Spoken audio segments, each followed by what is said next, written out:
Okay, let's dive into this. Have you ever found yourself just staring at a progress bar, wondering why copying your own files takes an absolute eternity? You know the one, that little bar just crawling across the screen. It's maddening, right? Well, guess what? The answer might not be your computer. I mean, we live in a world of just massive files. We're talking high-definition videos, sprawling photo libraries, and games that are, 100 plus gigabytes now? It's nuts. And the key to unlocking their speed, to making that progress bar just fly, is hidden inside the tiny little port we use every single day. So this is the story of how that familiar connector, yeah, the one you probably have within arm's reach right now, got a secret superpower that changed absolutely everything. All right, so first, let's kind of set the stage here. The problem isn't really that our devices are slow. It's that the sheer size of our digital lives has just exploded. I mean, just think about it for a second. We're juggling 4K video, backing things up to external solid-state drives, installing games that take up a ridiculous amount of space. All this data, it creates this massive digital traffic jam. And to clear it, the connection itself, it had to evolve. Okay, so let's get into how this whole thing has evolved. Because for years, the Universal Serial Bus, USB, has been in this constant race to keep up with our never-ending demand for more speed. And look, every upgrade was a pretty big deal. Back in 2008, USB 3.0 gave us a huge boost.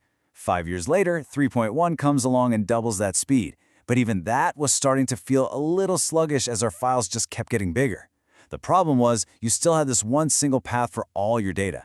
But the jump they announced in 2017, yeah, that one was different. I mean, the scale of that leap is what's just wild. You've got USB 3.0 hitting 5 gigabits per second, pretty good. Then 3.1 pushes it to 10, awesome. Then bam, USB 3.2 doubles it again, all the way to 20. So how did they pull that off? How do you double the speed in a single step? Well, it wasn't just about making things faster, they had to make things smarter. And here's the thing. The secret to all of this, the crucial point, is that USB 3.2 had a secret weapon, and it was hidden in plain sight. It all came down to the new USB Type-C cables. If you actually look at the technical manual, and who does that, right? The clue is right there. The big idea wasn't just, let's make one lane for data go faster. No, the idea was to use 2 of those high-speed lanes and have them work together at the exact same time. So to really wrap our heads around what that means, let's use a simple analogy. Just think of your data like traffic on a highway. So every single USB connection uses these things called data lanes to move your files from point A to point B. They're basically the fundamental pathways for all that information. And this is the genius of USB 3.2. The older versions, they were like a single-lane country road. Traffic can only go so fast. But the physical design of the new USB-C connector, with all its extra pins and wires, well, that gave engineers a brand new opportunity. They realized they could open up a second, parallel lane.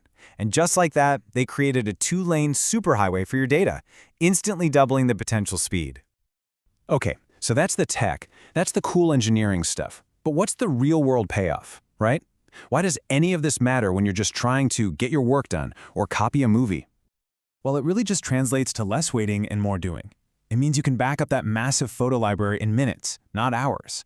It means you can transfer a full 4K movie in under a minute. Think about that.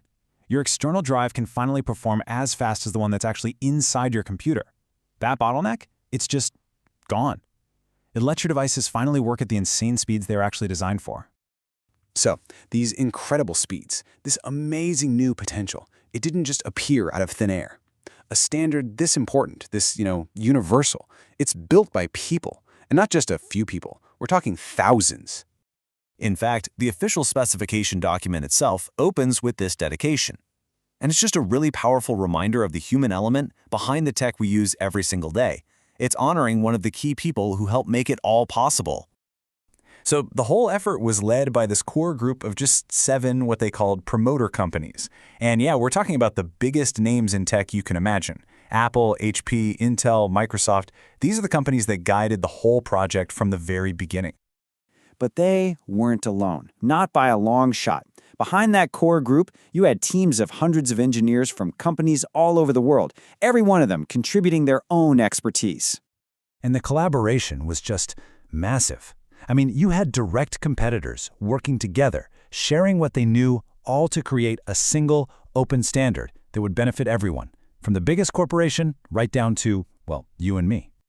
And honestly, this is just a fraction of the names they actually list in the document. It even acknowledges the many unnamed others who helped out. It really makes you realize that tiny, simple port is the result of a monumental global effort. So the next time you plug in a USB-C cable, maybe just take a second to think about that incredible digital superhighway you're tapping into.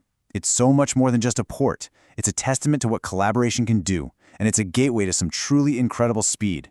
So the only question left is, what are you going to do with it?